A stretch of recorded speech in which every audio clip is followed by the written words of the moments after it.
My girlfriend said, "I need space," then posted a girl's trip photo where her ex's arm was visible. I commented, "Great picture." Then I messaged his wife with the uncropped version I found on her iCloud. The internet drama that unleashed was spectacular. I, 28 male, am sitting here watching my ex-girlfriend's entire world implode in real time on social media. And honestly, I'm eating popcorn. 3 weeks ago, my girlfriend Tessa, 26, hit me with the classic, "I need space to find myself" speech. We'd been together for 2 years, living together for 8 months. Things seemed fine. We'd literally just booked Christmas flights to visit my family. "I'm not breaking up with you," she insisted. "I just need some time to figure out what I want. Maybe stay with my friend Adrian for a few weeks. No contact would be best while I sort through my feelings." It hurt, but I respected it. Gave her a hug, told her I understood, helped her pack some bags. She left her laptop and iPad at our place since it's still my home too. Right? A week passes. Radio silence from her end, which is what she asked for. I'm respecting the boundaries, going to work, hitting the gym, trying not to spiral. Then my buddy Devin texts me, "Yo, did you see Tessa's Insta story?" I check. There she is with 3 other girls at some beach resort. Caption, "Sometimes you just need your girls. Girls trip, self-care, finding myself." Cool. Finding yourself requires a beach vacation apparently. Whatever. But then I zoom in on one photo. They're at a beach bar, all holding drinks. And there, barely visible at the edge of the frame, a man's arm. Distinctive tattoo sleeve. I know that arm. That's Kieran, her ex from college. The one she told me was completely out of her life and basically dead to her after he cheated. My first instinct, rage. Second instinct, depression. Third instinct, suspicion. See, we share an iCloud family plan. Yes, I know, stupid in hindsight. She forgot she gave me access months ago when her storage was full. I'd never snooped before, never had a reason to. I had a reason now. Logged into the shared photo stream, and boom, the uncropped versions. Kieran in every single photo. Not just present, arms around her, kissing her cheek, sunset couple photos. The girls' trip was 2 couples, Adrienne with her boyfriend, Tessa with Kieran. But here's the thing that changed this from heartbreak to fury. The metadata. These photos started getting uploaded to the cloud the day before she asked for space. This was planned. I screenshot everything. Then I go nuclear in the most subtle way possible. First, I comment on her public beach photo. "Great picture." She immediately texts me, breaking her own no-contact rule. "Thanks, babe. Miss you." That's when I remember something else. Kieran isn't just her ex. Kieran is married, has been for a year. His wife Bridget is this sweet kindergarten teacher who posts craft videos on TikTok. Took me 5 minutes to find her profile. My message was simple. "Hi Bridget, you don't know me, but I think you should see these photos from your husband's current vacation." Attached every single photo, every timestamp, every kissing selfie. Then I waited. Update 1. Holy hell, the internet is undefeated. So Bridget received my message at like 8 p.m. By 8:15, Kieran's Facebook relationship status was gone. By 8:30, Bridget had posted the photos I sent her on her TikTok with the caption, "When you find out your husband's work conference is actually him hooking up with his ex." Part 1. Part 1. It went viral overnight. 2.3 million views. The comments were brutal. Not the kindergarten teacher being the one teaching lessons. The way she kept the receipts organized by timestamp. Queen behavior. "Somebody check on Tessa bestie, seems like her boyfriend doesn't know either." That last comment. Chefs.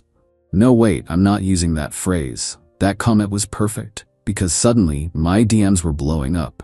Mutual friends sending me the TikTok. "Bro, is this your girlfriend?" Meanwhile, Tessa clearly hadn't seen any of this yet. She posted another beach photo that morning with Kieran fully visible. Caption, "Paradise with my person." The comments section turned into a bloodbath. "Girl, your boyfriend is looking for you." Not the soft launch while your actual boyfriend thinks you're having alone time. Kieran's wife has entered the chat. Tessa checked TikTok challenge. She deleted the post within an hour. Then her entire Instagram went private. Then it went completely dark. My phone started exploding. 16 missed calls from Tessa. 12 from Adrienne. 8 from numbers I didn't recognize. The first voicemail from Tessa. "Ryan, what did you do? Call me back now." The 5th. "This is so messed up. You had no right to involve his wife. You're ruining lives. The 10th, please, we need to talk. It's not what it looks like. Girl, it's exactly what it looks like. But the best part? Bridget posted part 2. Security footage from their Ring doorbell showing Kieran leaving with a suitcase the morning he left, telling her, "Love you, babe. Gonna miss you this week at the conference." Then part 3. Screenshots of their credit card statements showing charges at the exact resort where Tessa was staying. Then part 4. Her serving him divorce papers at the airport when he landed. She had them ready. This woman works fast. Adrienne tried calling me from Tessa's phone. I actually answered that one. "Ryan, you need to fix this. You've destroyed everything." I didn't do anything except tell Kieran's wife the truth. "You had no business." "No business? Tessa is my girlfriend, or was. Kieran is her husband. We both had business knowing. Tessa was going to tell you when she got back." "Tell me what, exactly? That she needed space to hook up with her married ex?" "It's complicated. You don't understand their history." "You're right. I don't understand helping your best friend cheat with a married man while lying to her boyfriend. Explain it to me."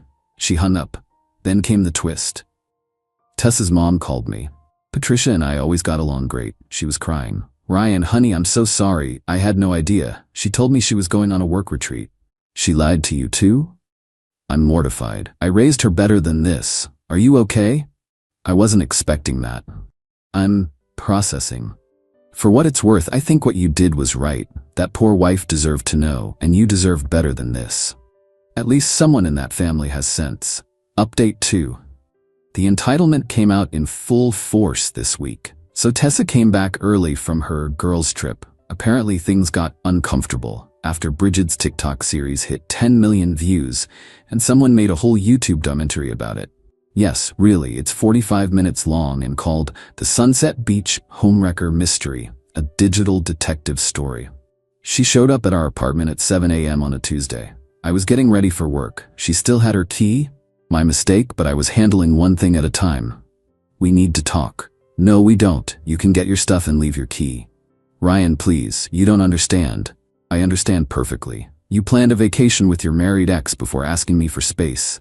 That's all I need to understand." Then she hit me with, "I was going to choose you. This was just closure." "Closure? Closure? You were making out with him in sunset photos." I needed to know if there were still feelings. While he's married? That's not my responsibility. Their marriage was already having problems. The audacity. I just stared at her. "Get your things. Leave the key. You have 1 hour." She started crying. "Where am I supposed to go? Adrienne won't talk to me anymore."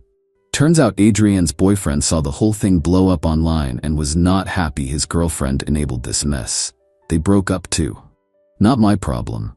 This is my home too. I've been paying rent. You paid rent for exactly 2 months before you started forgetting, and I covered it. It's my name on the lease. Only my name. You can't just kick me out. You literally moved out 3 weeks ago to find yourself. I'm just making it permanent." She tried another angle. "What about my job? Everyone's seen those TikToks. HR is involved. See, Tessa works at a marketing firm that's very big on their ethical business practices and moral leadership branding. Having an employee go viral for being a homewrecker? Not a great look. Again, not my problem. You've ruined my life." "No, you ruined your life. I just made sure Kieran's wife knew hers was being ruined too." She left sobbing, but not before sending me Venmo requests for emotional damages, $2,000, her half of the furniture, $3,000, vacation interruption costs, $1,500, defamation compensation, $5,000. I declined them all and blocked her. But she wasn't done. Oh no. She started a smear campaign, posting on Facebook about how I was controlling and surveilled her every move and violated her privacy by going through her photos. She conveniently left out that they were on a shared cloud account that she gave me access to. Her mom, Patricia, commented, "Tessa, stop. You cheated. Own your choices." Publicly. Her own mother. Tessa deleted the post. Then Kieran tried to contact me. This walking red flag had the nerve to DM me on Instagram. "Bro to bro, that was seriously uncool. You destroyed my marriage." Me, you destroyed your marriage when you decided to cheat on your wife. It's not that simple. It's exactly that simple. Tessa and I have history. You wouldn't understand. I understand you're both cheaters who deserve each other. I'm gonna lose everything in the divorce because of you. Good. He threatened to sue me for alienation of affection, which his lawyer apparently told him isn't even a thing in our state. Blocked him too. The best update though, Bridget reached out to thank me. I know this must have been painful for you too, but thank you for telling me. I was already suspicious. This was the proof I needed. My lawyer says the evidence you provided makes this a slam dunk. I'm sorry you got hurt too. Class act, that woman. Update 3. The escalation has been something. So Tessa's job situation imploded completely. Turns out when you work in social media marketing and become infamous for being the other woman in a viral cheating scandal, clients get nervous. 3 major accounts specifically requested she be removed from their campaigns. HR gave her the choice: resign with 2 weeks severance or be fired with nothing. She chose resignation. Guess who she blamed? Yep, yours truly. She actually sent me an invoice from a lawyer. An invoice for $50,000 for intentional infliction of emotional distress and tortious interference with employment. My response was to forward it to my cousin who's a lawyer. His response: Lamau, tell her to pound sand. So I did. Literally. I sent her a photo of sand with the message, your lawyer's retainer would be better spent here. But here's where it gets wild. Remember how I mentioned Tessa left her laptop here? Well, she finally remembered and demanded it back. Fair enough. It's hers. But when she came to get it, I left it with the building's front desk security. She forgot one crucial detail. She was still logged into her email on my PlayStation, you know, the one she used to use for Netflix. I wasn't snooping. I was trying to log her out when I noticed an email thread in the preview. The subject line, Our little secret, from Kieran, dated 6 months ago. This wasn't a recent reconnection. They'd been talking for half a year.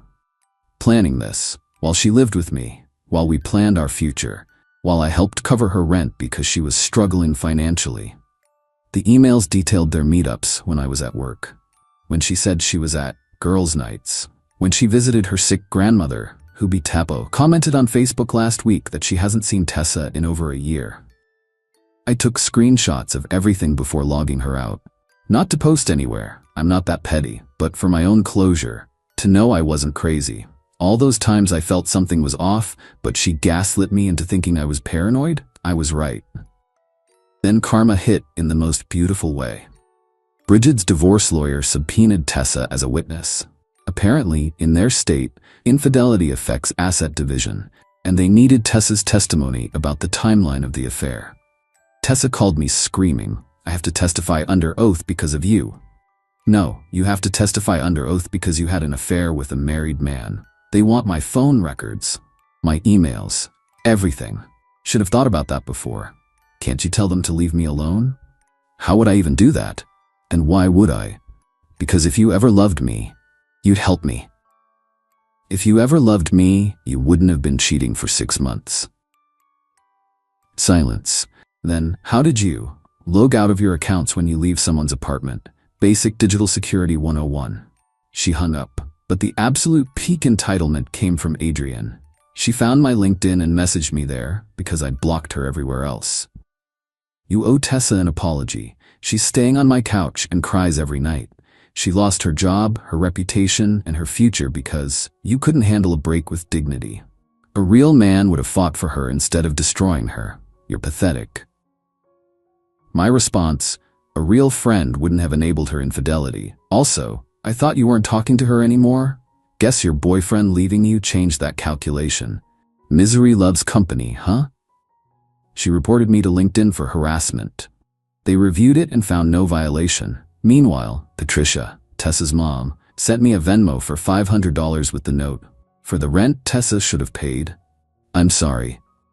I sent it back with, you don't owe me anything. You're a good person. Your daughter's choices aren't your responsibility. She sent it again with, please, for my own peace of mind. I donated it to a local charity that helps cheating victims with therapy costs. Sent her the receipt. She liked the gesture. Final update. It's been 2 months now since this all started. Time for the final update because honestly, I'm ready to close this chapter completely.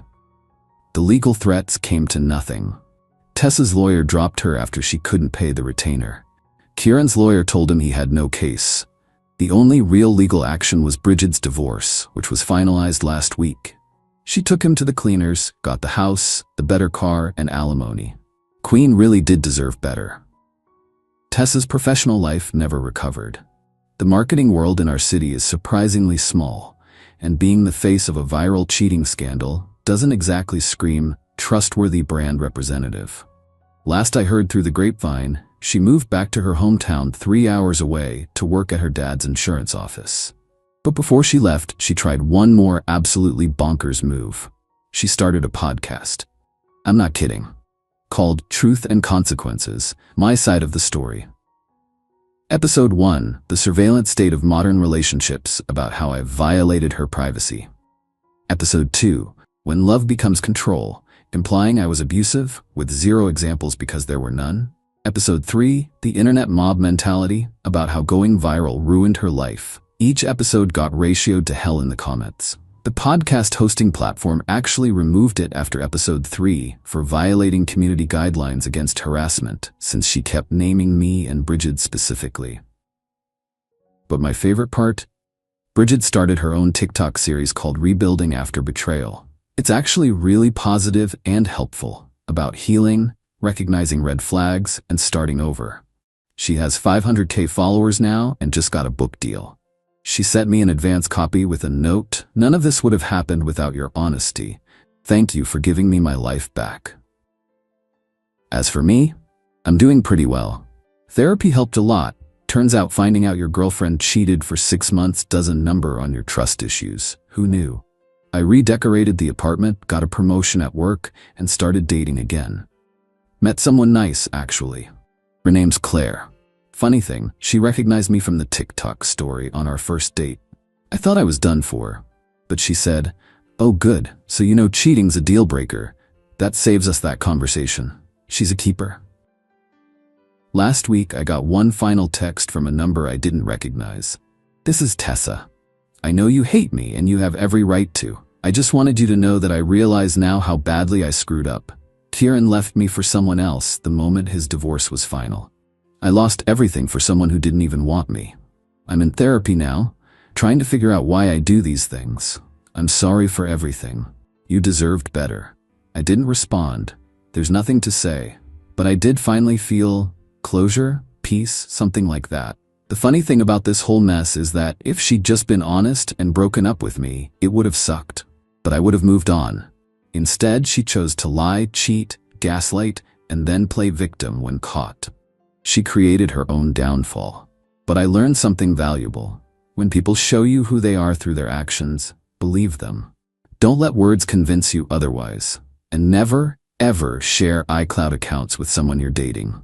Oh, and one final update. Kieran apparently tried to slide into Claire's DMs last week with, "You know your boyfriend is crazy, right?" She screenshot it, posted it on her story with, "Actually, he's wonderful, but you're clearly still trash," and tagged Bridget, who reposted it with crying laughing emojis. The internet remains undefeated. I'm done with this saga. Time to live my life without looking backward. Thanks to everyone who followed this absolute dumpster fire of a story. May your relationships be drama-free and your iCloud accounts forever separate. Peace out.